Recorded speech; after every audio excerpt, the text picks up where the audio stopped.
सत साहेब पवन भगत जी, मैं दिल्ली से भीमदास बोल रहा हूँ।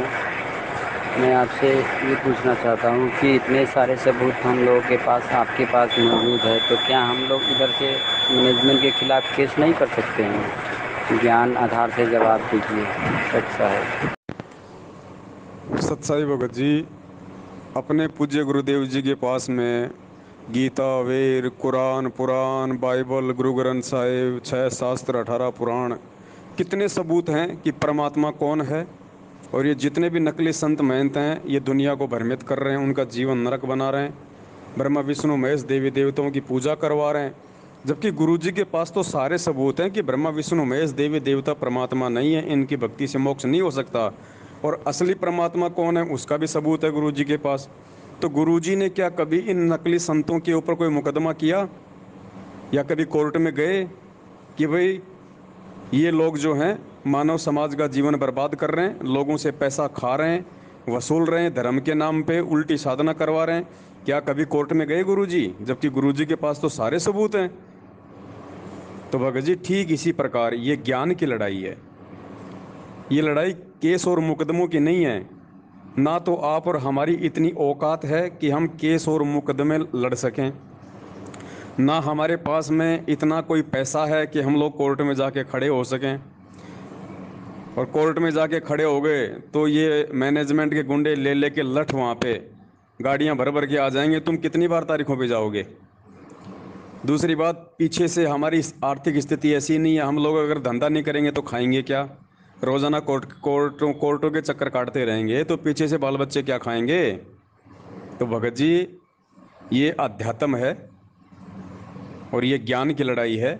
इसको अंततः हमने ज्ञान से ही जीतना पड़ेगा। हम हारें या जीतें, हमें इसके परिणाम की भी कोई चिंता नहीं होनी चाहिए। हमने ज्ञान आधार से आगे बढ़ते रहना है, लोगों को हकीकत बतानी है, सच्चाई बतानी है। जिसकी समझ में आएगी वो ज्ञान आधार से जुड़ जाएगा, वो जो गलत लोग हैं, जो गलत साधना है उसको छोड़ देगा, और जिसने मरना है वो मरता रहेगा। यहाँ कोई किसी का ठेका नहीं है भगत जी। बहुत सारी बातें हैं, दास इस पे भी वीडियो बना चुका है, आज से पहले भी बहुत सारे भक्तों ने ऐसे सवाल किए थे, और यही सवाल करते करते वो लोग एक दिन गुरुजी से दूर हो गए। क्योंकि भगत जी, हम किसका मुकदमा लड़ने जा रहे हैं, इस चीज़ को विचार करना चाहिए। क्या हमारे मुकदमा लड़ने से गुरुजी बाहर आएंगे? अगर आज हम भक्तों के मुकदमा लड़ने से गुरुजी को जमानत मिल गई तो दुनिया गुरुजी को परमात्मा कहाँ मानेगी? वो तो ये कहेंगे कि अगर भगवान था तो अपने दम पे आता, इसको तो इसके चेलों ने बाहर निकाला है, ये काहे का भगवान है? जैसे आज आप और हम ज्ञान होने के बाद रामचंद्र जी के विषय में कह रहे हैं कि रामचंद्र जी की पत्नी को रावण उठा ले गया था, अपनी पत्नी को छुड़वाने के लिए उसने करोड़ों लोग मरवा दिए। काहे का भगवान था? भगवान था तो अपनी पत्नी को अपने हिसाब से लेके आता। दुनिया क्यों मरवाई? वो कौन सा धर्म युद्ध था, कौन सा सीमाओं का युद्ध था? उसकी पत्नी को रावण उठा ले गया। अगर वो भगवान था, उसके बाजुओं में दम थी, तो अपनी पत्नी को अकेला लेके आता। रावण भी तो अकेला उठा के लेके गया था, कोई सेना थोड़ी लाया था। तो कल को गुरुजी के खिलाफ भी पूरी दुनिया यही बातें बोलेंगी कि यदि संत रामपाल जी भगवान थे, परमात्मा थे, हैं, तो अपने आप आते ना जेल से। उनके चेलों ने जमानत करवाई तब जेल से बाहर निकल पाया, काहे का भगवान है?